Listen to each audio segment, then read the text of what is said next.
It has been 18 months since the Arkham Asylum incident, a disaster that resulted in the deaths of many, the breach of public security, and the unsanctioned redistribution of the transformative chemical known as Titan. Over the course of this time, it has become clear to Gotham City's political officials that the Asylum and Blackgate Prison are simply not enough to sanction the criminals that season the cursed city of Gotham.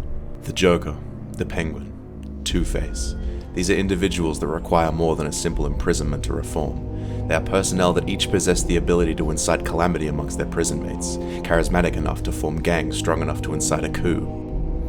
So what is there to be done? Gotham City officials seem to be stumped, until one man came forward to present his controversial new idea. This man was Hugo Normal. Excuse me, Hugo Strange. My apologies. It seems I've accidentally just given you all a glimpse into my fractured mind. Strange presented his case to the other officials. It is clear that Arkham Asylum is no longer fit to house the scum and villainy that plagues the once great city of Gotham. It is my suggestion that we take the decrepit slums of the city's northern sector, rebuild them into a grand city-sized prison to house all the inmates at once, and build a wall to separate the good from the bad. We shall deposit rags and rations at intervals, and we shall never have to worry about the threat these thugs pose to us, innocent and hard-working citizens of Gotham south of the wall. I see nothing that could possibly go wrong with this idea. Professor Strange, you mean to propose some kind of Arkham City?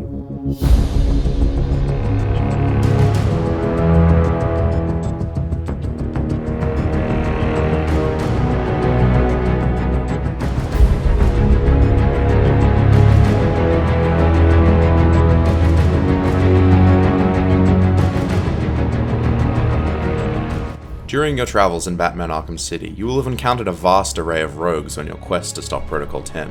This place houses the worst of the worst. Bane, Harley Quinn, even Jeffrey Epstein found his way into this place.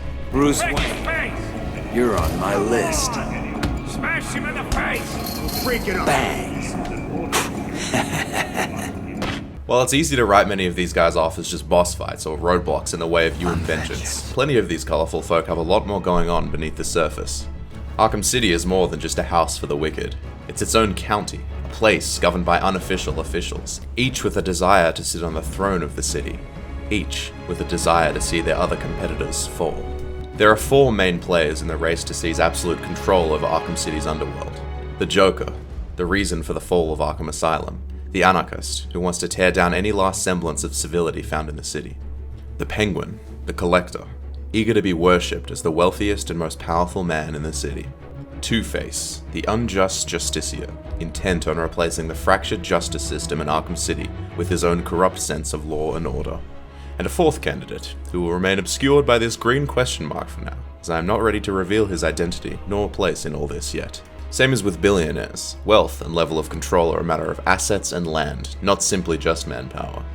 Having been imprisoned in this new location, Penguin, Two-Face, and the Joker were quick to assert control of the city's sectors, creating four distinct areas of interest along the land. Penguin asserted control of the Bowery and western side subways. His main base of operations is the museum, stationed in the southwesternmost point of Arkham City. Two-Face's main area of outpost became Park Row, choosing to have his main headquarters be the courtroom. Fitting. The Joker, he was able to secure the industrial district, far in the southeast of Arkham City, choosing to set up shop in the steel mill behind a battalion of thugs. This area here, from the outskirts of the amusement mile up to the old Gotham City Police Department building, was deemed no man's land. Unclaimed, but generally considered to be under the jurisdiction of the Joker. So how can we know all of this? Well, the obvious one is just naturally encountering each of these villains as the game progresses. They all show up in the main quest, but bar the easy one, we can also just observe the appearances of the population that reside in each of these sectors. Penguin thugs wear black balaclavas with penguin features painted on. They also don't have legs. Not sure if the texture just isn't loading, but hopefully they can patch out this invisibility glitch because it happened to me during the entire game. Their jackets are embroidered with the sigil of the flightless bird. Two-Face's thugs wear masks and suits to make them look more like Two-Face. Holy glaze. Not all of them have the masks on, but you'll always be able to tell if it's one of his guys by the black and grey getup. Joker's goons are probably the easiest to identify. They're just the ones dressed like clowns. If you need any more proof of the areas in Arkham City and who controls them, In this room here in the museum, which you'll recall to be Penguin's territory, they've laid out a map, not only showing where the goons operate, but also their intentions of attack and the land they plan to conquer. We'll talk about this in a bit, we're getting ahead of ourselves. Clearly you'll be able to see that the toy penguins represent Cobblepot, Uncle Sam is Two-Face's guys, and the teeth are Joker. By the way, fuck these teeth. Goons are one thing though. Any schmuck in Gotham can assemble a clan of violent maniacs. Wealth and control are measured in assets. We have different degrees of power and capabilities based on what is under the control of each villain. Let's measure up what is at the disposal of each of them. Starting with the Joker. He's in a difficult position because not only is he vying for control over the city, he's also dying rapidly of a chronic immunodeficiency virus. That's right, Big J got AIDS. During the Arkham Asylum incident, Joker was backed into a corner and he tried to take the easy way out. But instead of using a normal gun, it seems Joker accidentally shot himself with the turn you into a giant disgusting monster gun. It's all very sophisticated stuff, I don't expect you all to understand. The point is, this giant monster chemical, called Titan, affects the body's ability to fight off disease and infection because it was synthesized using the blood of Bane. And Bane, well, let's just say this guy likes to get some of his down a nasty Oswald Cobble all the way down the neck of a giraffe. So on top of the fight for Arkham City's Iron Throne, the Joker is also working on a cure for his AIDS. And to do this, he captured and imprisoned Nora Freeze in a secret underground location, obtaining the bitter allegiance of her husband, Victor. Joker has Mr. Freeze in the old Gotham City Police Department building, just north of the Industrial District. Joker doesn't have a crazy amount of artillery, most of his heavy weaponry is sitting with him in the steel mill. It seems for now at least, Joker is more concerned with staying alive than killing the other villains, happy to leave field missions to Harley Quinn while he sorts out his disease.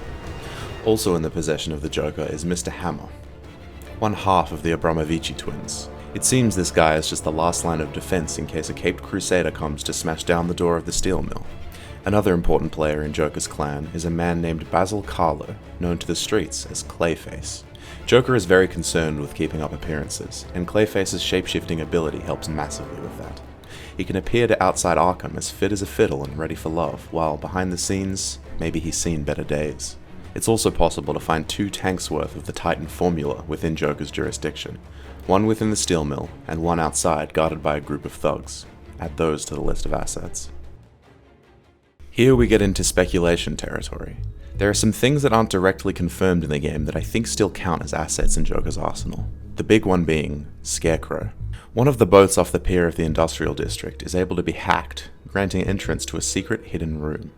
This room sports enclosures of cockroaches and a single deceased Joker thug.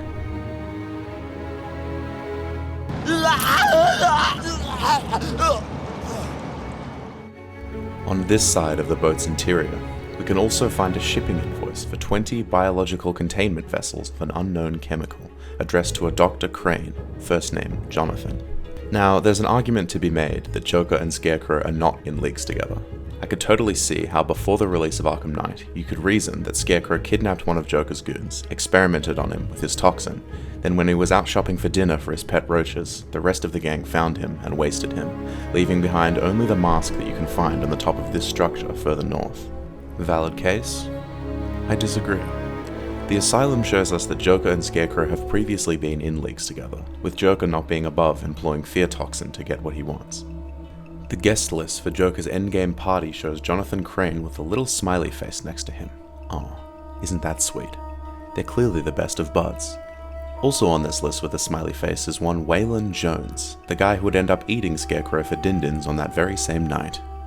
And if you wanted to take that a step further, underneath the Industrial District, in the area of the sewers we know for a fact is under the control of Joker by this point in the timeline, we can come face to face with the man himself. You are not welcome here. Looking around this area, we can discover Killer Croc's cute little bedroom, seasoned by bones and blood. Maybe he's been feeding on the occasional thug that makes a wrong turn, or maybe Joker's keeping him on payroll, in case Scarecrow moves a little too far out of his control.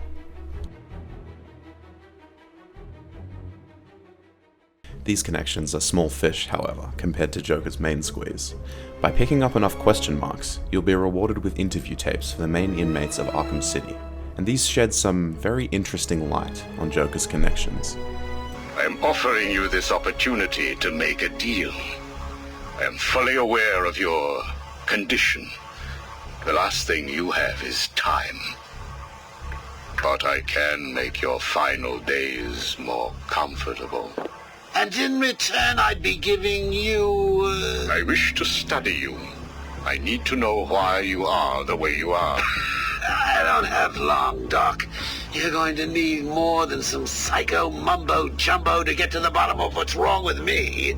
As we know, Joker has Mr. Freeze working for him in the old GCPT building, but Hugo Strange also provides him with hands-on doctors to study his condition, doctors that he seems to be repeatedly killing. How are you feeling today? You promised me another doctor, Strange. Maybe you shouldn't have killed the one I sent last week. What made you do it? Fish gotta swim, birds gotta fly.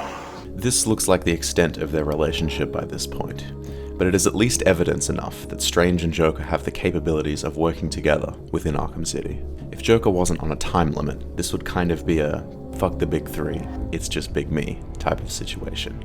But let's look at whatever semblance of a threat the other players pose.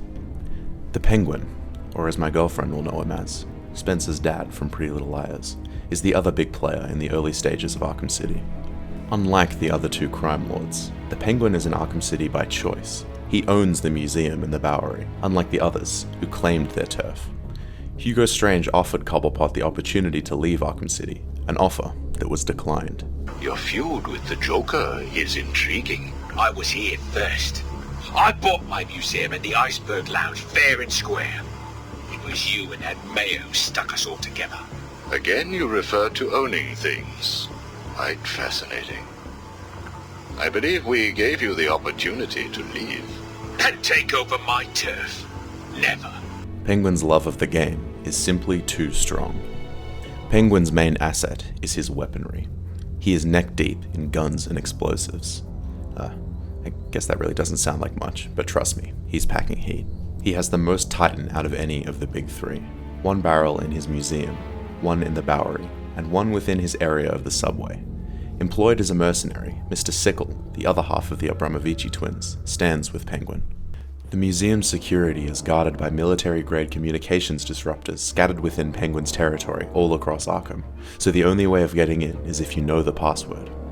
Or you could destroy all of the disruptors, but let's be real, no one is going to be able to do that, it's a fool's errand. Deep within the museum, Penguin houses a secret weapon, Solomon Grundy, an immortal killing machine. The other thing Penguin has is tiny. Tiny.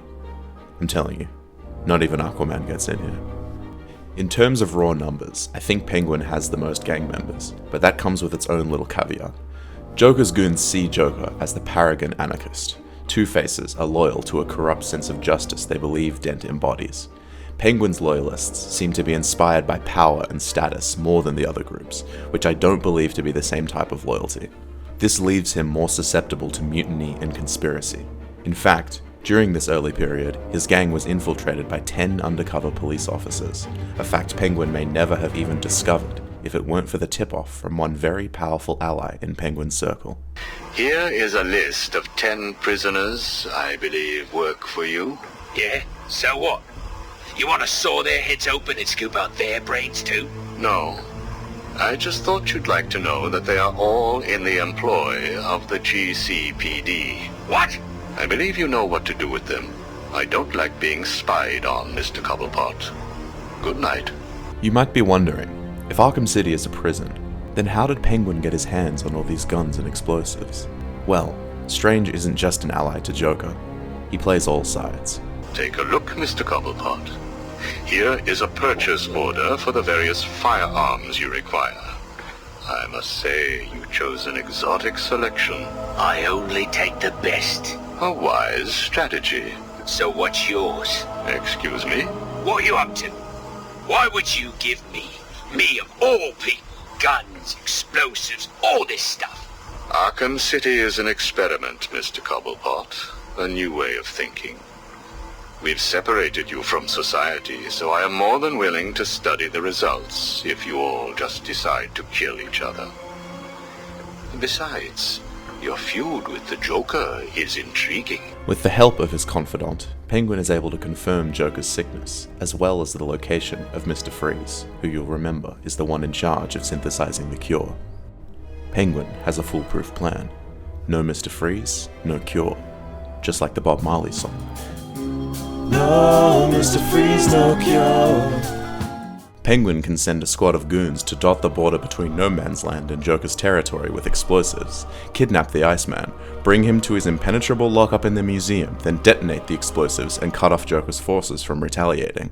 But first, there's a teeny tiny little personal matter Penguin has to deal with. You see, Arkham City doesn't just house Gotham supervillains and their goon squads. It's also a prison for the violent left-wing maniacs that think that Arkham City is an infringement of human rights and puts the safety of Gotham's civilians at risk. Bruce Wayne is one of these lefty libtard freaks, and while all of this is going on, he decided to try and start a horrifically violent mutiny against the poor government. Every inmate from Arkham Asylum and Blackgate Prison has been relocated to this facility. How can this be safe for the people of Gotham? Look at the way that he violently and threateningly raises his hands to assault this poor Tiger Guard, who, let me remind you, is just doing his job. God. Now, even though the Penguin tortured and murdered a bunch of people, I still think that we can all coexist and get along, despite some differing opinions on human rights. So I can absolutely understand the thought process of putting the gang war plans on hold to pay Bruce a little visit. Wakey, wakey, Wayne. Oh, what's up? Do you need me to call you butler? Cobblepot. Oh, you remember me. I'm touched. Your family destroyed mine, Wayne. This, well, let's just call this good old-fashioned revenge.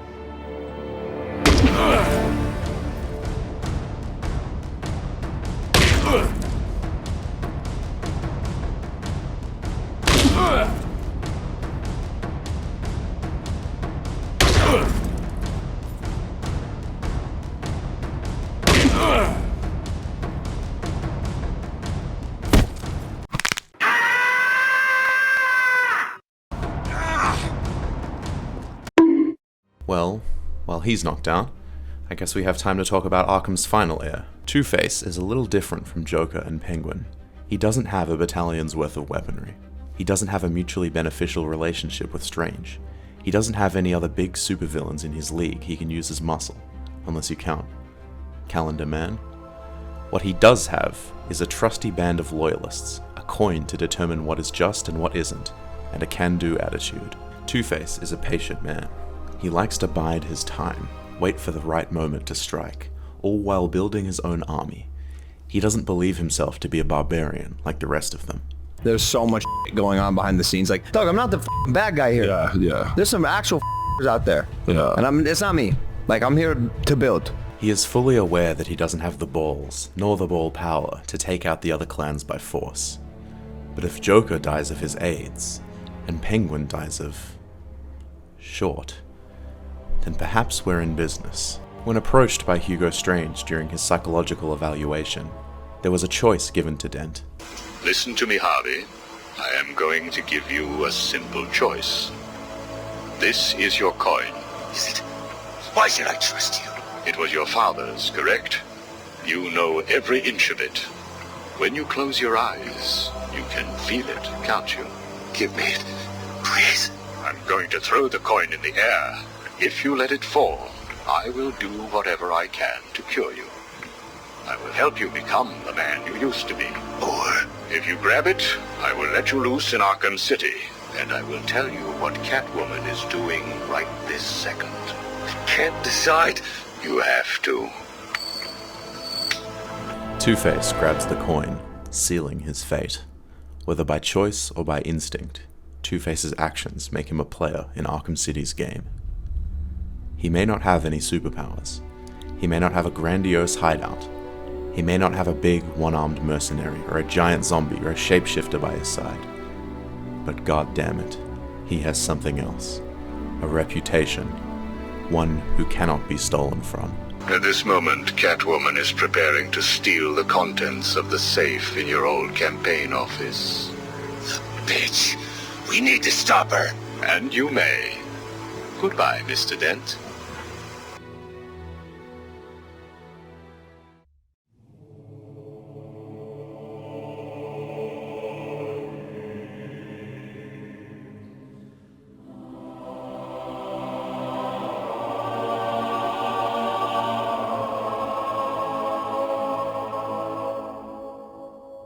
Bad news. The Batman is in Arkham City. What? The Batman is in Arkham City.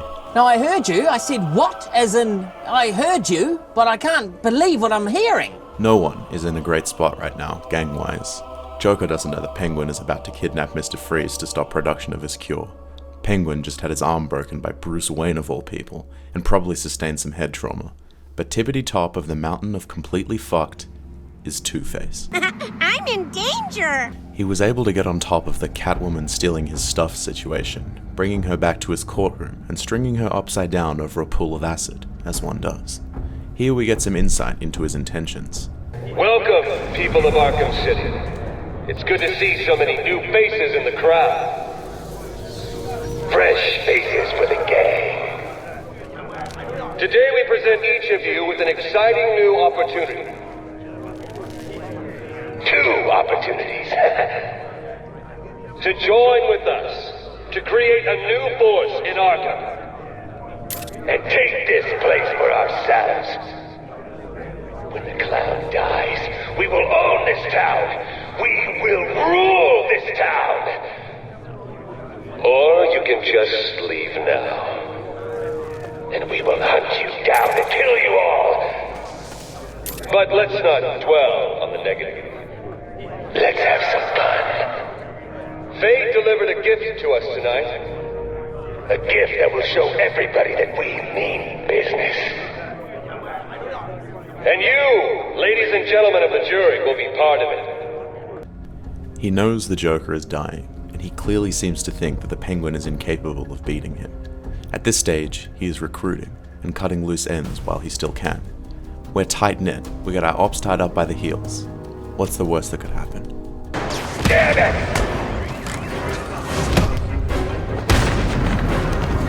Order! Order!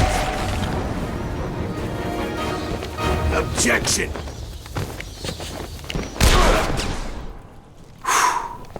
Overruled. Phew. Good thing we got on top of that situation. Batman is dead already. That was certainly easier than we expected. Time to deal with Catwoman, too. Time to die. I vote for a stay of execution.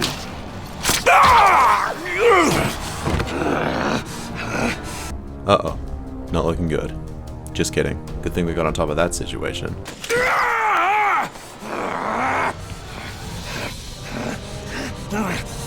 And I thought it was cats who have 9 lives. No. Bats. Two-Face is out, for now.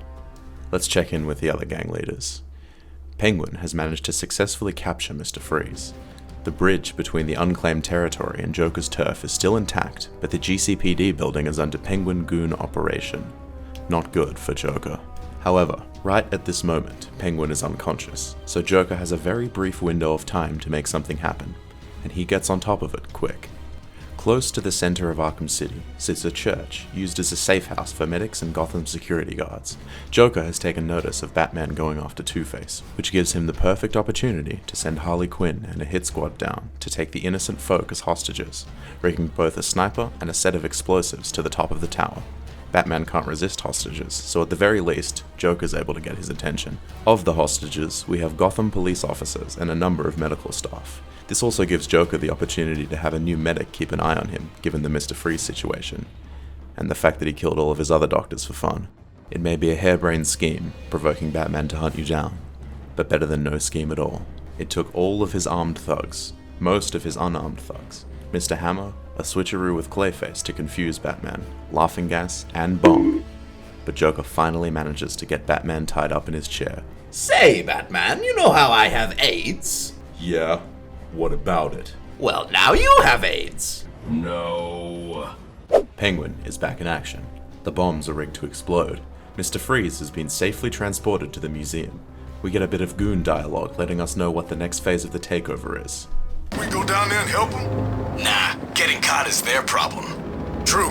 Anyway, from up here, we can see what the clown's planning. Who cares what he's planning? Everybody's saying he'll be dead soon. Figure when that happens, Penguin's gonna march us all over this place, taking out anyone who doesn't sign up with him. Can't wait. Yeah, it'll be sweet. It's good to be on the winning side, right? Wouldn't know. I'm always on the winning side.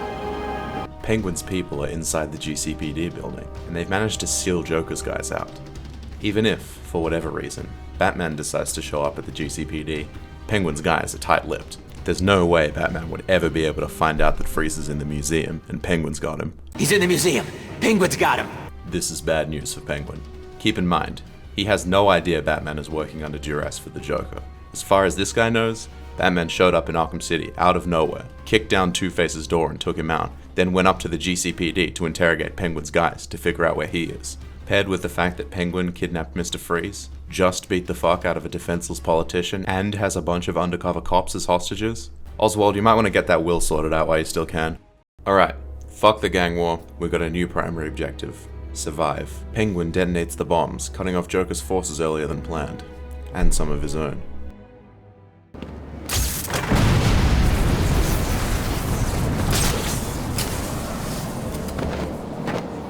Say, I told you it'd work. Blow the bridges, cut off the Cloud's forces. Easy. But Mr. Cobblepot, we're stuck too. So, we can't get back. And your point is?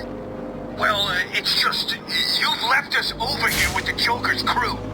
Try and take some of them down before you die, son. Look, we've still got the comms towers, so we're safe for now.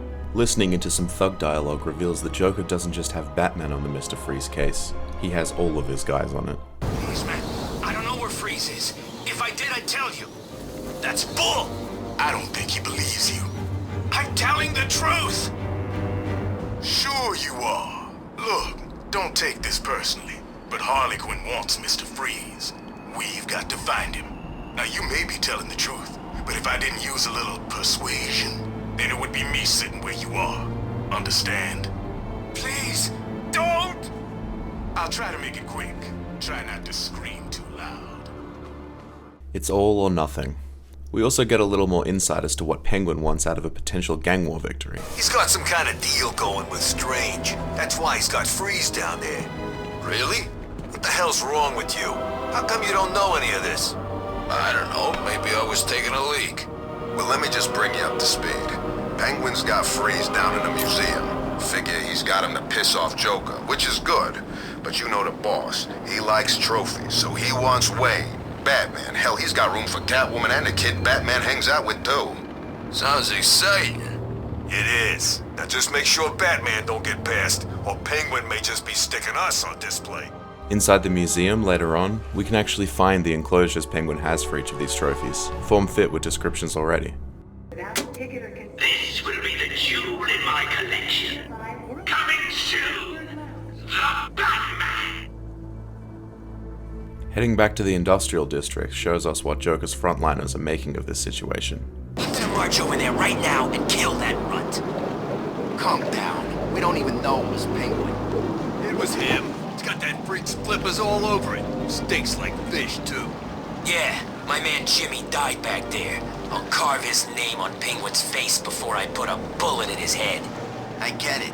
We just need a plan. We should wait, regroup with the others.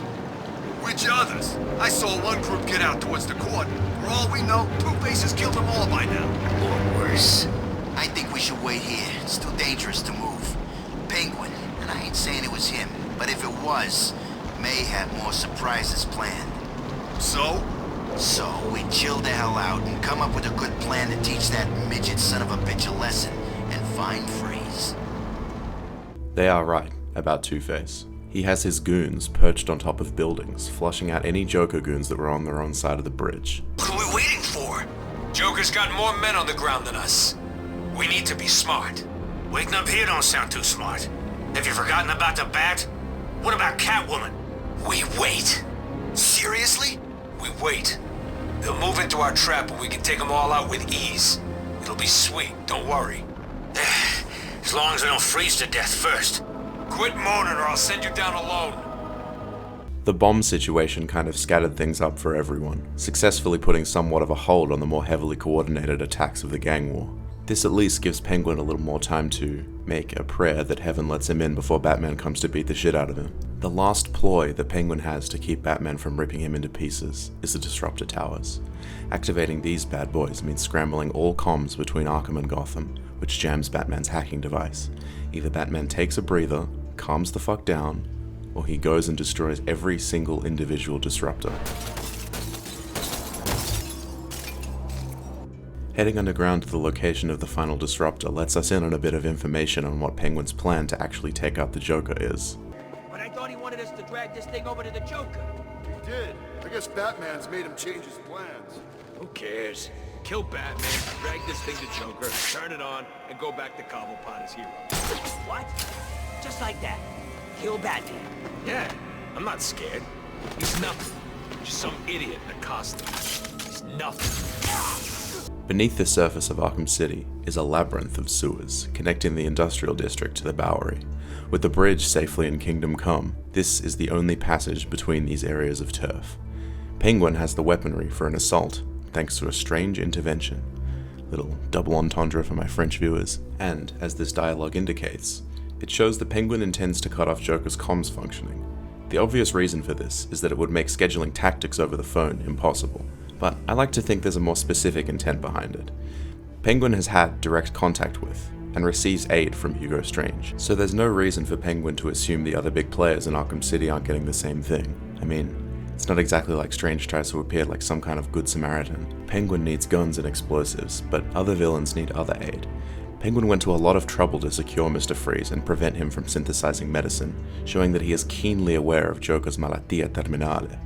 What's to say his informants didn't catch wind of the other doctors in Joker's ranks? It's not like Arkham City has a particularly well-regarded med school program, so where else would Joker be getting these other medics?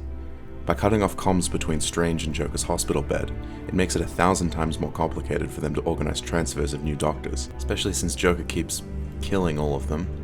Without a cure, without treatment, Joker is a goner. Penguin may be a coward, but he'll be the one that comes out on top. And that's how I'm gonna win the gang war. That's a great plan, boss. Also, Batman just got in the museum. Whoa! When Batman confronts Penguin face to face, this line is particularly funny to me. So, Batman, you here for the cops, the Iceman, or me?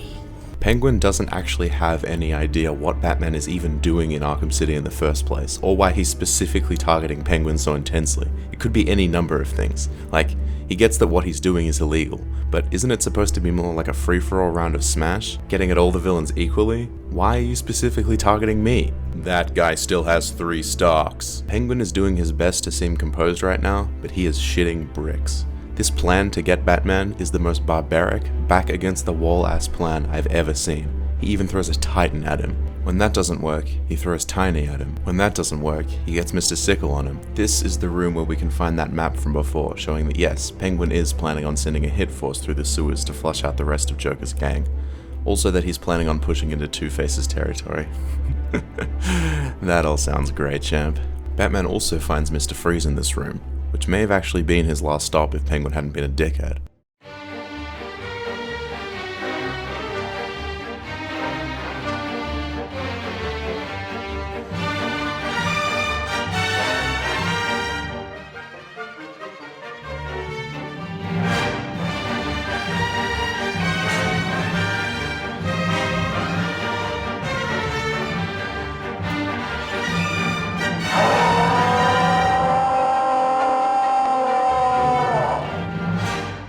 Looks like it's over for the Penguin.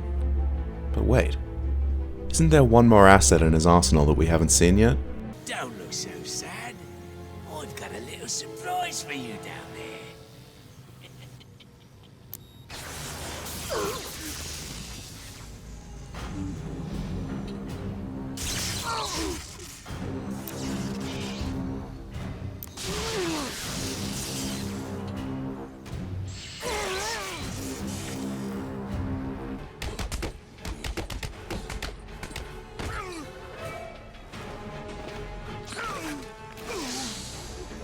It is really not Penguin's day. With every one of his guards gone, His security overridden and his supervillains defeated, there's only one thing left for him to do. Get in the ring and fight Batman himself. Things are looking pretty good for Joker. Within just a few hours, Batman has taken out Two-Face and Penguin and returned Freeze back to the GCPD. Penguin's thugs have been scattered, many panicking, wondering why their orders have stopped coming through. Can anyone hear me? Oh! I hear you. It's chaos here. The boss has vanished. What? Where'd Penguin go? No idea. One minute he was all, Batman's going in my trophy case. The next, nothing. Zip. I don't like it. Do you think he's dead? Did Batman kill him? Have you been back to the museum? The museum's locked down. Those undercover bitches have taken over. I knew we should have killed him. So what's the plan? Lay low. See any of Joker's crew? Kill him. Like he said, the museum is now under the control of the Gotham police, meaning that the remaining members of Penguin's clan now have no safe recon point anywhere. Word of Penguin's defeat gets around pretty quickly. Before long, we can see Two-Face thugs move in on the territory. We don't get to see the gangs fight, but we can hear them arguing. Going down, Penguin! Two-Face is coming! Join us or die! Returning to the courtroom by this point of the story reveals that Two-Face has escaped his bonds, returning to become more of a player in the gang war once again. Penguin's defeat spells well for Joker. He's somewhat lost control of Batman by this point. He started running around like a headless chicken, rambling about some woman named Rachel Ghoul, but it's fine for now. Freeze is back on the cure, and Joker sends a hit squad back through the sewers to flush out the rest of Penguin's guys. All goes to plan, this would make the underground sections of the Bowery land under Joker's jurisdiction. We can hear details of the plan throughout the sewers. Shout out to both of you. We got a job to do. Penguin's crew are on the run. Joker wants us to off any of them we find. I thought he was offering them jobs. He said it's up to us. Personally, I don't like those jerks, so I say we put a bullet in their heads. Fine with me. We can also find wasted Penguin thugs down here too. Batman kind of inadvertently got a bunch of people killed with his escapades, but oh well. There are plenty of people he almost saved as well. Batman, you gotta help me. I think there's a killer out to get me. You're gonna have to be more specific. Do you know how many killers there are in Arkham City? Do you know how many people have died here just tonight? Counting or not counting gang violence? The best part of this whole ordeal for Joker is the interception of Penguin's weapon deposits from Strange. Strange can't just not give weapons to the gangs in Arkham City, but since Penguin can't sign off on the Amazon delivery, that means he has to start giving them to Joker. In a short while, the industrial district becomes fortified to a military level. Snipers and other armed guards dot the landscape, fortifying every building. Once Joker's forces successfully infiltrate and secure the sewers, they push into the underground of the Bowery. That's when we get this encounter. You people have two choices. Join up with the Joker and live. Stay with the Penguin and die. Simple. So, what's it gonna be? I'm in. Yeah, me too. Good. We've got weapons on the way. What? You expect us to join up with you unarmed?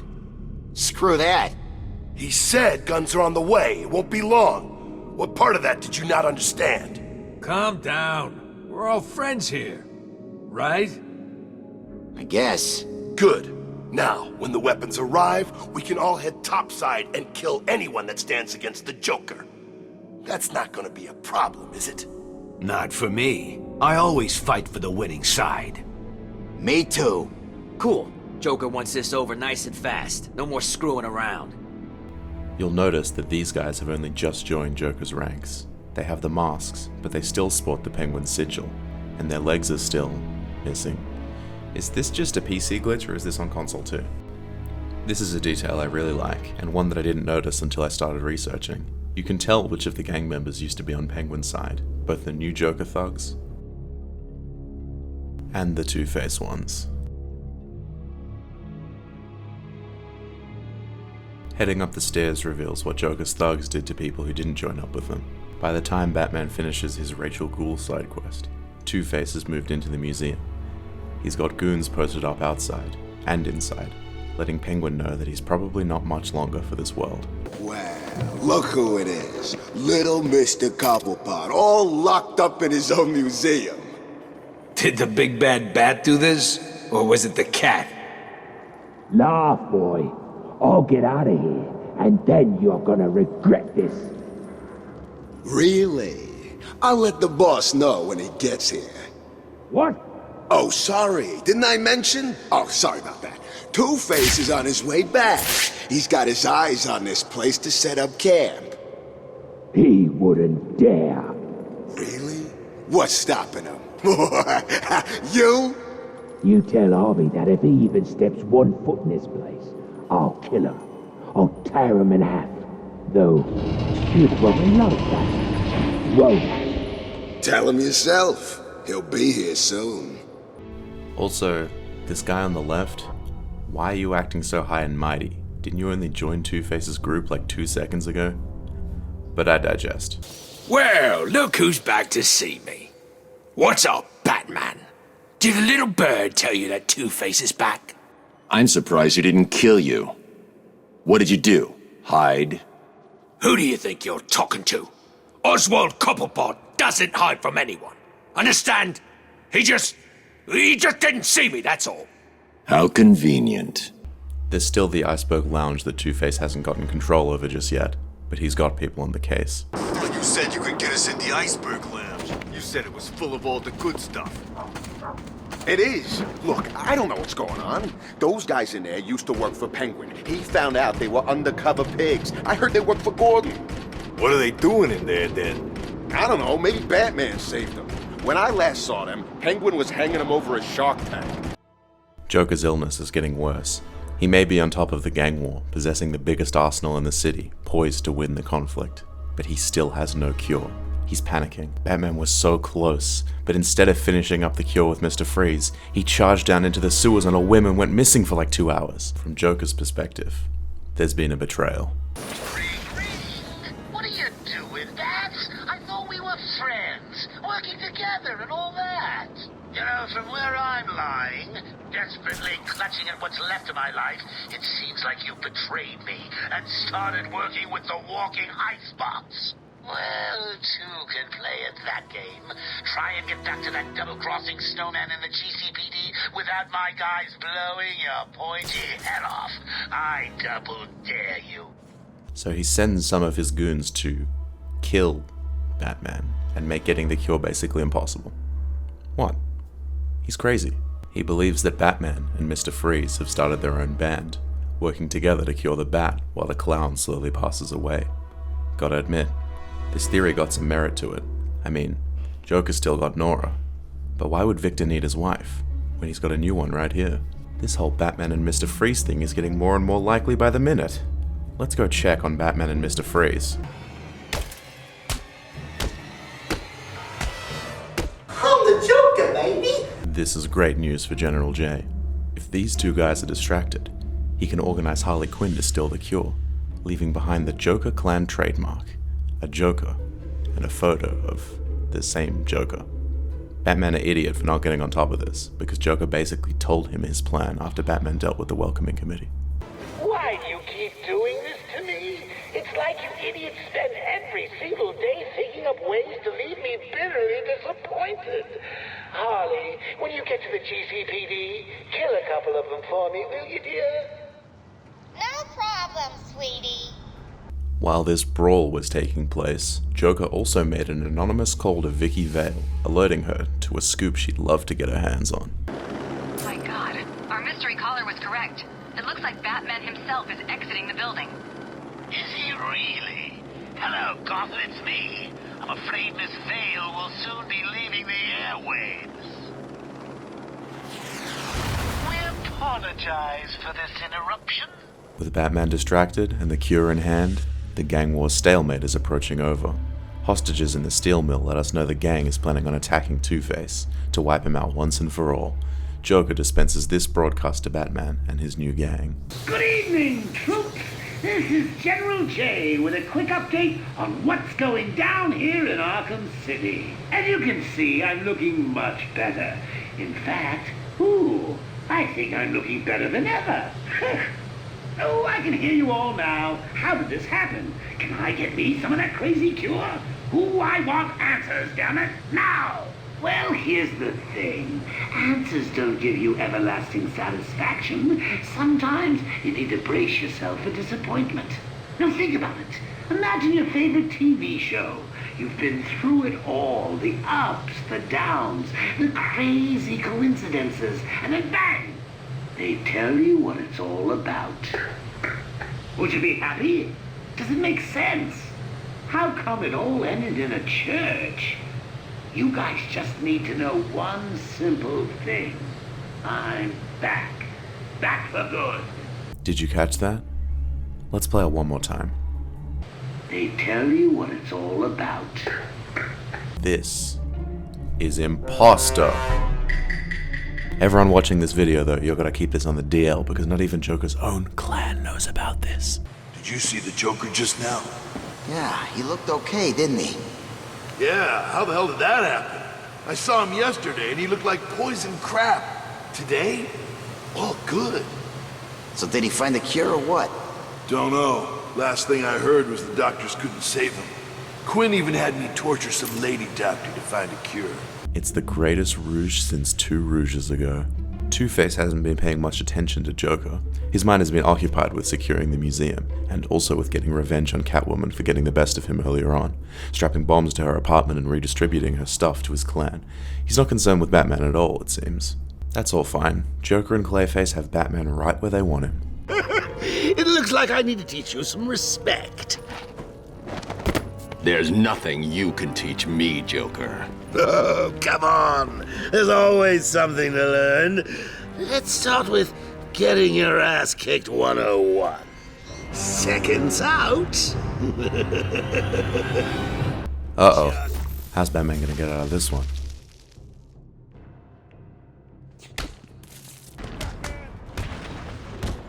Oracle.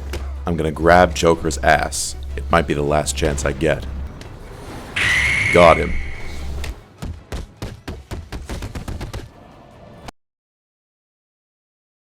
Not even Joker, a Titan, Mr. Hammer, and a whole barrage of gang members can take out the Bat-Chad. What the Bat-Chad did not see coming, though, was giant falling train.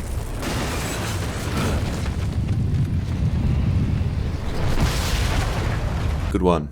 Giant falling train. The Batman is defeated.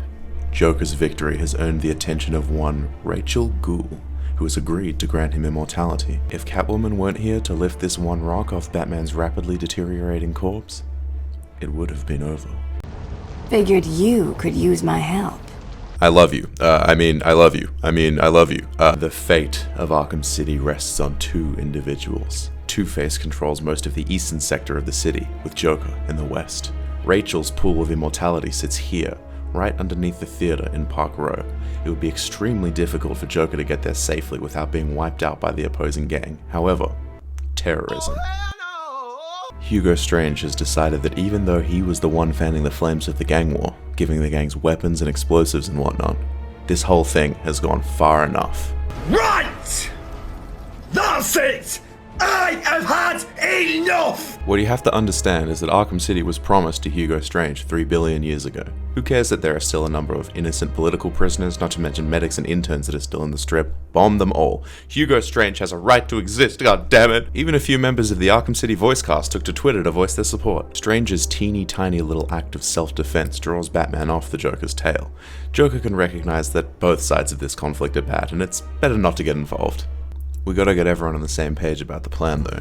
The Joker is still acting like imposter, and soon he'll be acting like a monster. The real Joker is still sick. He has the cure, and the secret to eternal life, but he wants Batman to see him use that stuff. But the Dark Knight is off busy being a Zionist. Cyclist! Hopefully this little secondary conflict resolves itself and we can get back to the main... This whole sequence was pretty much nothing but wins for Joker. He pushed his clan into Park Row, secured the theater, and with Two-Face in the Bowery and half his clan wiped out, Joker is one dead bat away from winning this conflict with an S rank. Hello, Batman. I know you can hear me. I've not caught you at a bad time, have I? I was worried that you may have forgotten about little old me. Take a look at your girlfriend, who, as you can see, is in danger of having her pretty little brains splattered all over this camera. Ignore him, beloved. Let him die. Oh, how romantic. Only problem is, I've never felt better. And we both know you really can't ignore me. Can you? So listen, Batman, I'm putting on a little show for you. It's going to be a doozy, a real red carpet affair. You'd better hurry, though. If you take too long, a leading lady may be found dead in her dressing room. Accepting Joker's invitation, Batman heads to the theater. Can you run the plan by me one more time again? So this is what's gonna happen. They're all gonna walk in as enemies, and then after a little bit of conference, they'll walk back out as Joker? Well, we really can't verify what went down inside the theater because 3 people walked in and only 1 person and a corpse walked out, but I feel like we can make pretty reasonable judgments on the conversation topics of the dinner. He's really gone. I can't believe it. So here's what we're gonna do. A couple of guys from Joker's crew and I have put together a little tribute to the man, and we're all gonna serenade him for his death, you understand? Alright, man. I'll start us off. Gaudeamus sigitu, juvenestum sumus. Gaudeamus sigitu, juvenestum sumus. Ah, come on, man, that was fucking terrible. The big man deserves better than that.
Well, I guess that's it then. Two-Face wins by doing absolutely nothing. Joker is dead. The Penguin is locked in a cage within Two-Face's hideout. Even the bombing of Arkham City Strip seems to have subsided. As long as there is no long-standing beef between Two-Face and this feline burglar, this would have been a clean sweep victory. What is Catwoman? Answer. Daily double. Where are my things? Tell me, or I'll slice you apart, piece by piece. Two-Face has got him. He's at the museum, okay? Thanks. So, you decided to come crawling back then, Harv. Pity. Oh well, time for this kitten to teach you some manners, once and for all. Two-Face figures by locking himself in the armory of the museum, he's in the safest place in Arkham City, and he thinks luring Catwoman here to kill her is a master bait. Then, since there's no competition left, he'll be able to unite the gangs of Arkham City, ruling as their monarch without the need for mass debate. However, Catwoman woke up this morning and decided she was built different. She breaks into the museum, taking out Two-Face single-handedly and removing his goons from the space-time continuum. Seriously, this guy was just unloading a clip into me. Where did he go? In the end, there are no victors in the Arkham City gang war. Except for this one. Joker ends up dead. Both Penguin and Two-Face end up as double prisoners in Arkham City. Catwoman and Batman can return to their daily duties, or really just do whatever they see fit. Deadshot's getting sloppy. But wait, wasn't there one more player in the war that we said we were coming back to? One that was secretly in control of everything all along. One that now that there's no competition, may be able to ascend to the throne and rule as the undisputed monarch of the prison. I think it's time to remove this question mark. It's time to talk about Bane.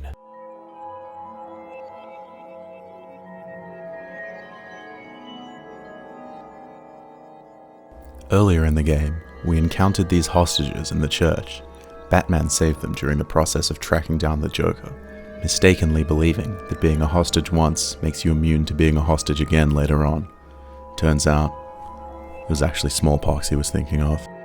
Within the hour, Riddler seizes control of this station, redistributing these officers and medics into his own safe houses all across Arkham City, luring Batman in to solve his riddles and play his games. 3 of these rooms are located in No Man's Land, 2 in the Industrial District, right under Joker's nose. Once Two-Face is defeated in the courtroom, that also becomes Riddler's jurisdiction.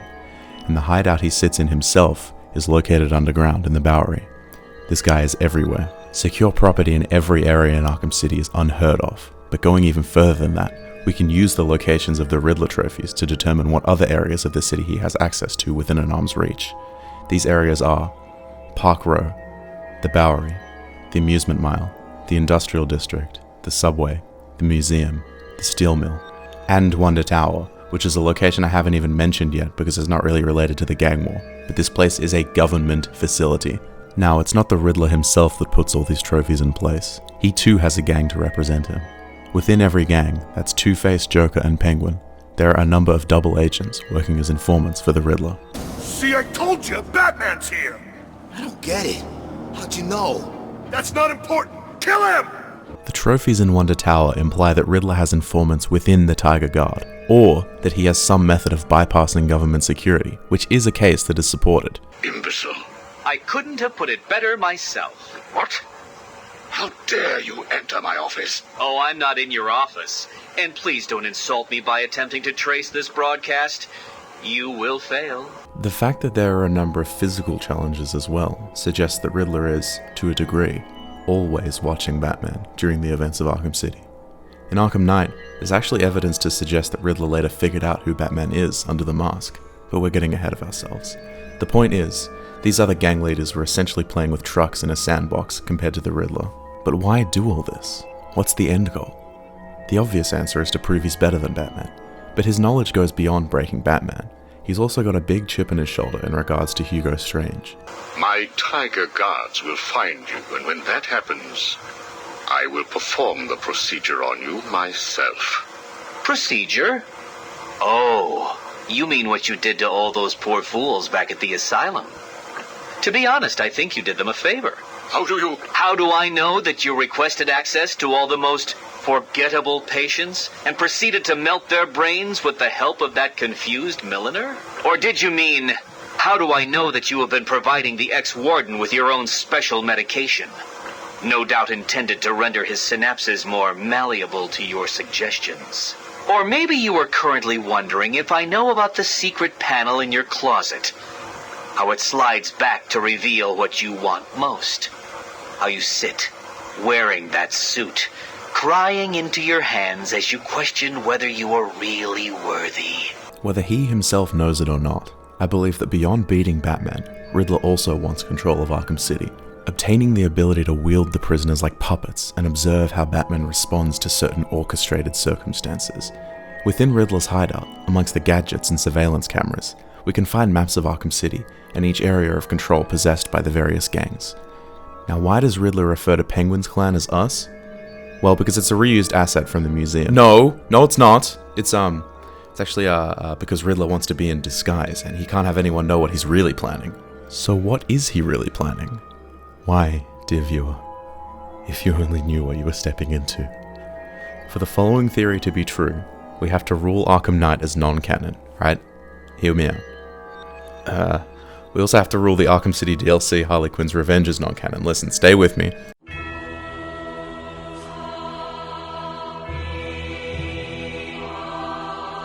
After the events of Arkham City, without pushback, Riddler takes control of the titular location.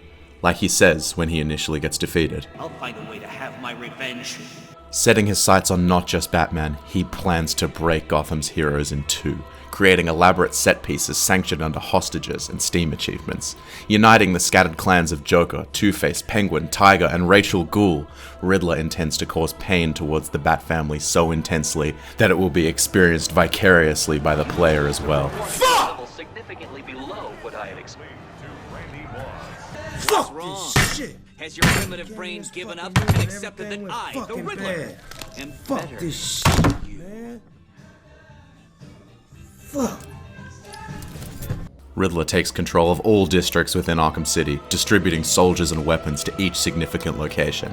The main bases Riddler sets up as outposts to jump bats are the courtroom, some random rooftop near the courtroom, this area in the museum, This underground section right in front of the gate that houses the secret to immortality. This prison holdup. And Joker's circus. These aren't the main meat and potatoes. Anyone with a solid grasp of Arkham City's combat system should be able to tackle these no issue. But Riddler also coordinated stealth set pieces to push Bats and Co to their absolute limits. These outposts are this area in the steel mill, the GCPD building, the back end of the museum, the base of Wonder Tower, the apex of Wonder Tower, which Riddler lovingly commissioned to be rebuilt after it got exploded, and So what evidence do I have that these challenge maps are more canon to the story than the DLC and the officially published sequel that is faithful to the continuity of the gang war? Well, I don't really. I'd never really touched these challenges before the idea for this video. I kinda wanted to just jump in and see if there was any unique dialogue that would give me a little bit more insight into anything I was saying. When I was gently opening the door, I couldn't have possibly predicted the madness on the other side. The sanity-consuming, brutal, obsessive Pandora's box of eldritch abomination that would meet me on the other side. Pressing this button into the silly little side content of this game may have been the most Francis Wayland Thurston type decision I ever made.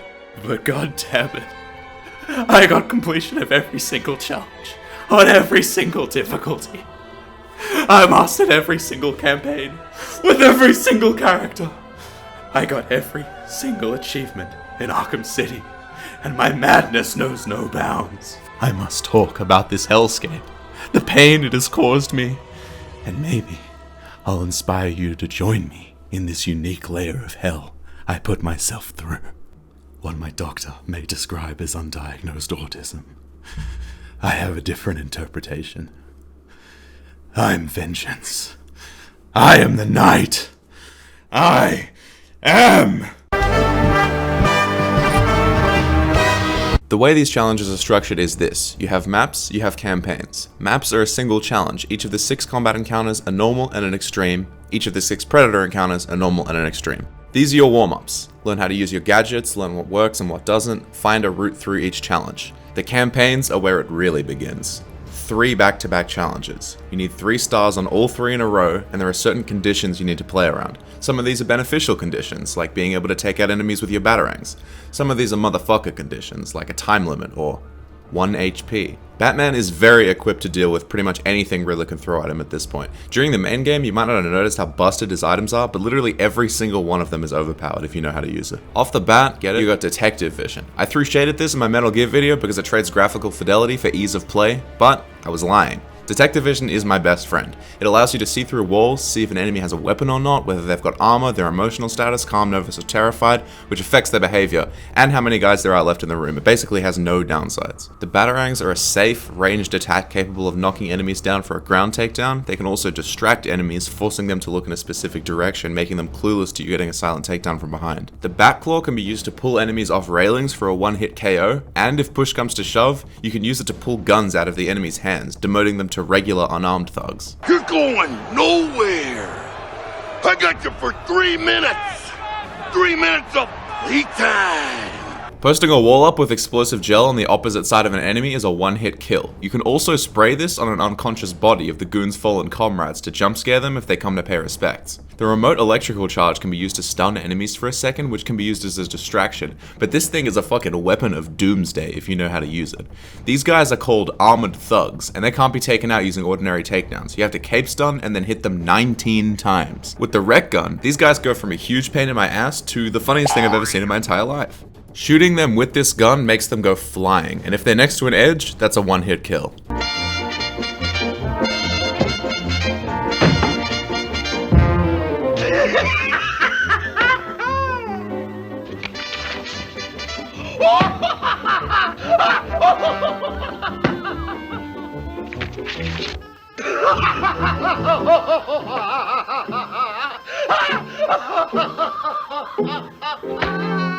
The train station map is euphoric when you use the rec gun. Every single enemy has armor, there's even a couple of challenges attached to the interaction, so there's no way you miss it. The line launcher is fine, it's kind of useful for scoping vantage points and laying traps, and you can get a takedown off it if you space it correctly, but it does leave you wide open, so I only really use this if I have a challenge attached to it. The freeze blast, mad underrated. Completely immobilizes enemies for like a minute and gives you a free takedown. This shit is mad overpowered. No cooldown, no limits to use, just a safe, free takedown on whoever you hit it with. Granted, only one enemy can be frozen at a time, and the takedown isn't silent, but I'm sure you'll be okay. You should always be ending the encounter with this. It's so safe and reliable. The quickfire hits that shit with laser accuracy at like 2-frame startup. It's actually diabolical. The disruptor is another ridiculously OP gadget. It can jam guns, rendering them useless and essentially netting you a free beatdown. The thing that takes this item from good to broken though is the fact that it can detonate mines from range. You have no idea how much of a game changer this is. 2 free, untraceable, one-hit kills from range. If you see a thug armed with prox mines, this guy is your best friend. You can just wait for him to strut around the entire stage and explode anyone who walks across his work. Also, I'm assuming these mines are non-lethal, otherwise Batman's breaking his rules of nature. Speaking of remote takedowns, the Sonic Batarang's singular function is attracting enemies to its location and then detonating for a KO. If you hit them straight up with it, you don't even have to detonate it, it just instantly ices them. I'm telling you, Batman's arsenal is actually ridiculous. There's not a single bad weapon here. Almost every one is able to single-handedly take out like half the room. And if anything goes wrong, you've also got 1 smoke bomb per encounter, meaning if you get caught, you can just seamlessly slip back into stealth, no Q's aid. Or if you're a mad ting, you can throw this at a group of guys and take them all out before they even know what's going on. Smoke doesn't affect your detective vision, so you're still operating at 100% gaming power, while these guys are contracting lung cancer and sustaining lasting brain and spinal cord damage. After giving a couple of these challenges a try, you might start to realize that you've been looking at these challenges in the wrong way. You aren't trapped in these rooms with armed thugs. They're all trapped in a room with Batman. Maybe you'll fail 1 or 2 of these on your first go, but stick with it, gang, ain't nothing you can't handle. Then after that, you can move on to...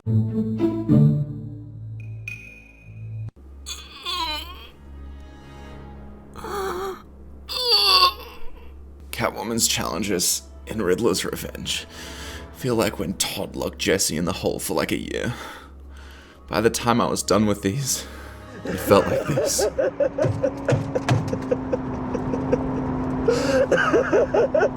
If Batman's challenges turn you from boy to man, Catwoman's challenges turn you from man to woman. Shout out my trans community, bruv. I dedicate these achievements to you. These challenges are so stressful and difficult that as I'm sitting here writing this script and retroactively adding this into the script as I'm recording, I'm genuinely dreading and genuinely getting anxious having to go back and play some of them for the footage you're watching now. I'm sorry, future Myoris, this hurts me just as much as it hurts you now. It's okay.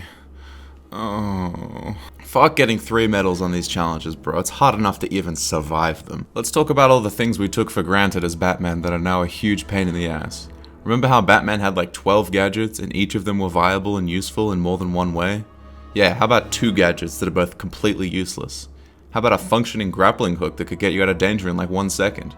Well, now that's a quick time event that you have to mindfully time under pressure, and also you're not hidden while you do it. Little pro tip, don't even think about jumping into these before you have this timing down to muscle memory. Jump in a free room and practice this until you got it unlocked, because it's not even worth the pain if you don't got it down. How about being able to take out the thugs from the gargoyles? No. A cape? You serious? I didn't even realize how much I relied on the cape until it was forcefully ripped away from me. Catwoman has decreased health, and she doesn't have a smoke bomb to serve as a get out of jail free, so one mistake and you're done. Or you have so little health that a thumbtack will take you out next time.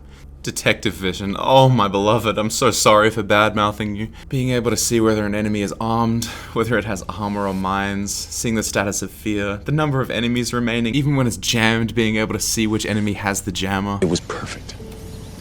Perfect. Everything, down to the last minute details.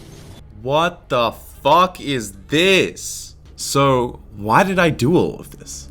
The easy answer is the achievements, but that's lame. Even though it sounds like I hate these challenges, that they were nothing but pain and suffering, a twisted agony with no discernible end goal, I finished all of them. Well, that's because Batman Arkham City is the best superhero game ever made. And the Catwoman challenges are the best content within Batman Arkham City. What? No, alright. I know that sounds bad. Listen, I know that that is a fucking insane take, and I'm not gonna sit here and try to convince you that this is the definitive opinion. I just want to try to walk you through my reasoning. I'll just invite you to step into my tangent corner if you would. I love difficult games, but difficulty is often a very tricky thing to define. Many games treat difficulty as a slider. Harder difficulties turn down player damage, up enemy health, that sort of thing. Just a numbers game. This to me is fine on paper, but often it feels like the game itself was balanced around the normal difficulty, and it can be hard to figure out what difficulty setting is the one for you. Another approach, if you consider this difficulty, is creating a fail state if you don't follow the exact specific instructions of the mission. This can make it so that developers don't have to plan for as many variables, but this can also rob the player of the natural creativity and out-of-the-box thinking that comes from traditionally difficult encounters. Intelligent developers will alter the game's behaviors on higher difficulties, forcing players to engage with the systems in different ways. I've beaten both The Last of Us 1 and 2 on Survivor difficulty, which for me is the definitive way of experiencing these games. On Survivor, resources are incredibly scarce, which works thematically as we're in a post-apocalyptic wasteland that is ripe for scavenging. Enemies are much smarter, can communicate with each other much more effectively, and their bullets hit like a truck.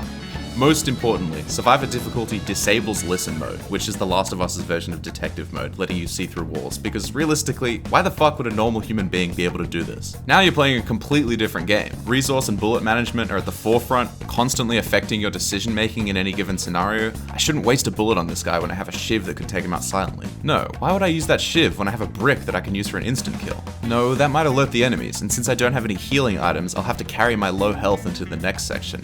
How about I use my limited resources to make a silencer for my pistol? That way I can take him out from range and sneak past everyone else so I don't have to waste any more resources. You have to play a lot smarter, and being that you're no longer killing indiscriminately and you've become very intimate with each location scavenging for resources, I'd argue that you'll experience the themes of the game a lot more potently.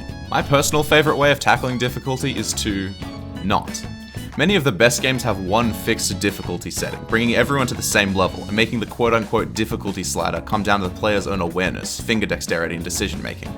You're not going to beat Margit the Fell on your first attempt if you run straight to him. An extremely skilled and experienced player will be able to beat this guy at rune level 1 without taking a hit, and an inexperienced player who is willing to engage with Elden Ring will go back out into the world, fight other bosses, level up, find better weapons, so by the time they come back, they'll be better equipped. It's a combination of the one fixed difficulty and the deprivation of overpowered strategies that you would have up to this point taken for granted that makes these Catwoman challenges the best experience the Batman Arkham series has to offer.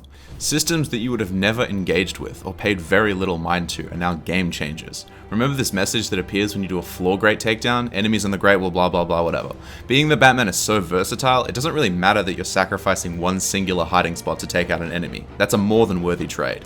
With Catwoman, every time you do this, you have to be very comfortable saying goodbye to one of your only effective hiding spots. Catwoman has basically nothing viable from the gargoyles, but what she can do is climb on these ceiling grates. This changes the way that you engage with every single map in the game. You're no longer a stalker on the upper sections looking down at the enemies on the ground. You're down there with them. And taking out enemies in proximity of these ceilings means you can't use them as hiding spots anymore.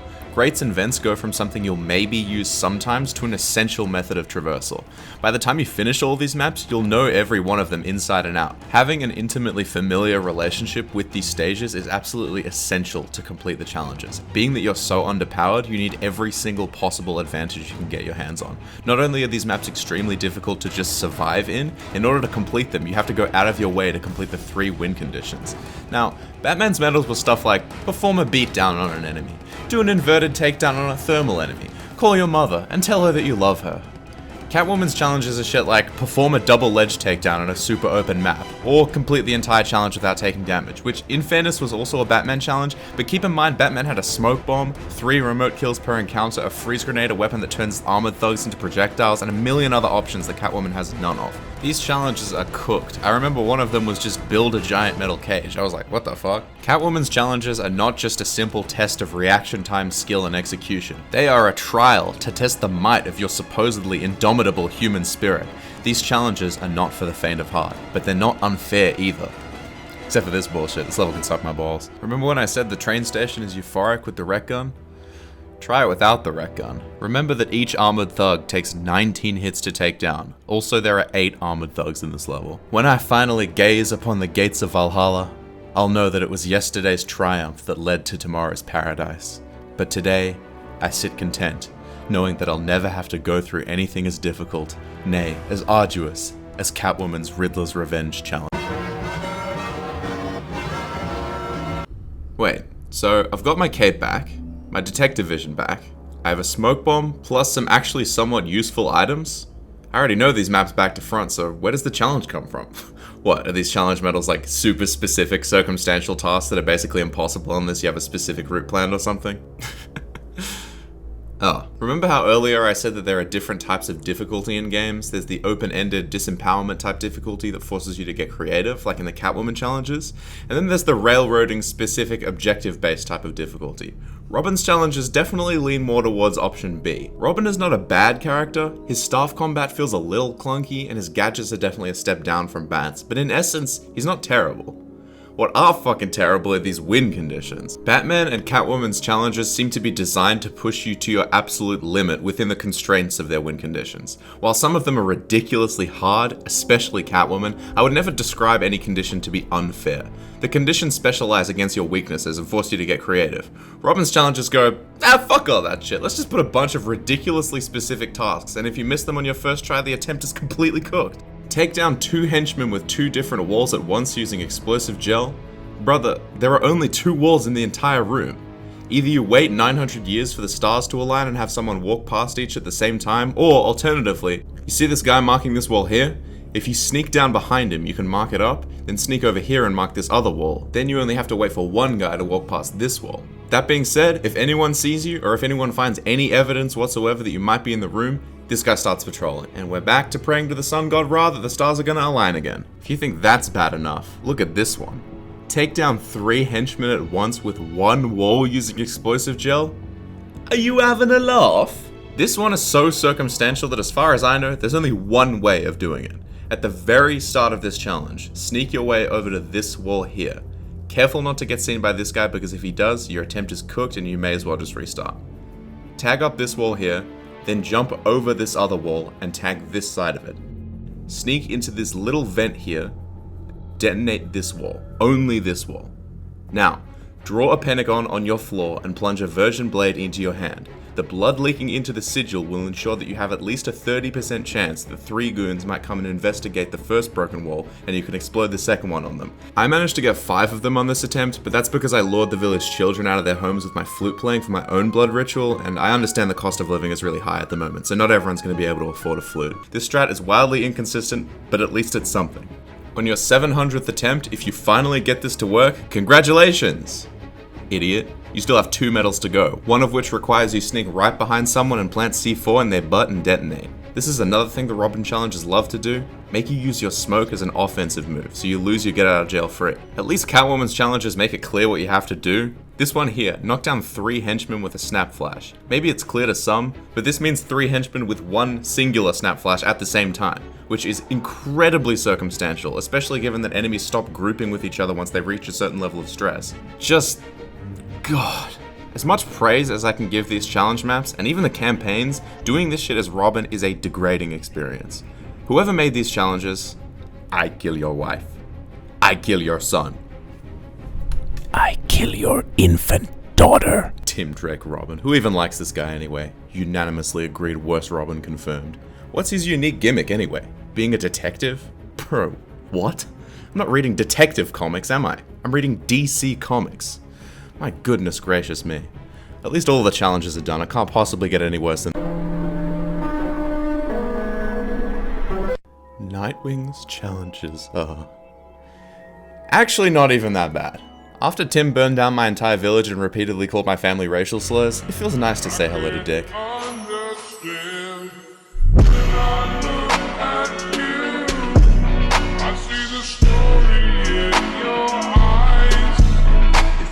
Nightwing doesn't have a cape nor smoke bomb, and his detective mode is really bad. And that is the extent of his weaknesses. Nightwing's challenge maps and campaigns are the biggest breath of fresh air you could possibly ask for after the 7 layers of hell that are Catwoman's challenges and the 7 layers of fuck that are Robin's. This dude's animations are so fluid, his gadgets are so fun to use, and since you're already basically a galactic deity at Arkham City by this point, this last stretch of challenges are basically just your victory lap. The Disruptor returns from Batman's arsenal, and now that you're older and wiser, you'll have developed a newfound appreciation of just how broken a remote takedown is. Speaking of remote takedowns, Poison Dart. Nightwing is done putting up with Riddler's bullshit and has begun killing indiscriminately. He can't use goons if he don't have any. I cannot stress enough how good this dart is. We're back to the days of having to nerf ourselves so that we have enough goons left to complete the medal challenges. Everything I have to say about the Riddler Revenge challenges, I've already said. I urge you to leave the Nightwing challenges for last. They are your oasis at the end of this arduous desert.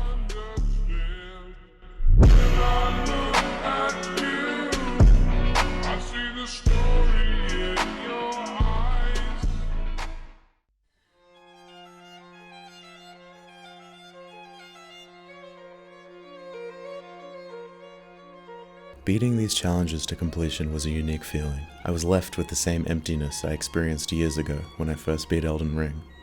I had conquered this seemingly indomitable challenge. I had essentially become the god of this world, and yet, that drive, that passion, was lost in the process. There's an achievement on Steam for beating the game on New Game Plus that I'd left for last, and coming out of that run, the only thought on my mind was, I thought you were...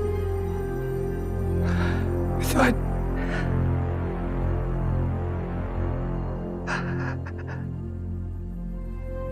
thought you were stronger. Not only did I not die a single time, it only took me about 2 hours to beat. Who is the winner of the gang war? I am. But what did it cost? Everything. I will never know what satisfaction feels like in this game, ever again. The bonus New Game Plus difficulty that had my 14-year-old self tweaking was now simply 1% of my gamer power. What was it all for? I knew I wanted to make this video, but now half of this video was dedicated to the same all-consuming madness that first called to me when I saw that little, tiny, inconspicuous symbol that sits right next to the continue game button. All of this video was supposed to be a filler video to pad out an upload schedule while I work on my May 4th video, and yet, here we are. Who knows the end? What has risen may sink, and what has sunk may rise. Loathsomeness waits and dreams in the deep, and decay spreads over the tottering cities of men. A time will come, but I must not and cannot think. Let me pray that if I do not survive this manuscript, my executors may put caution before audacity, and see that Riddler's revenge meets no other eye.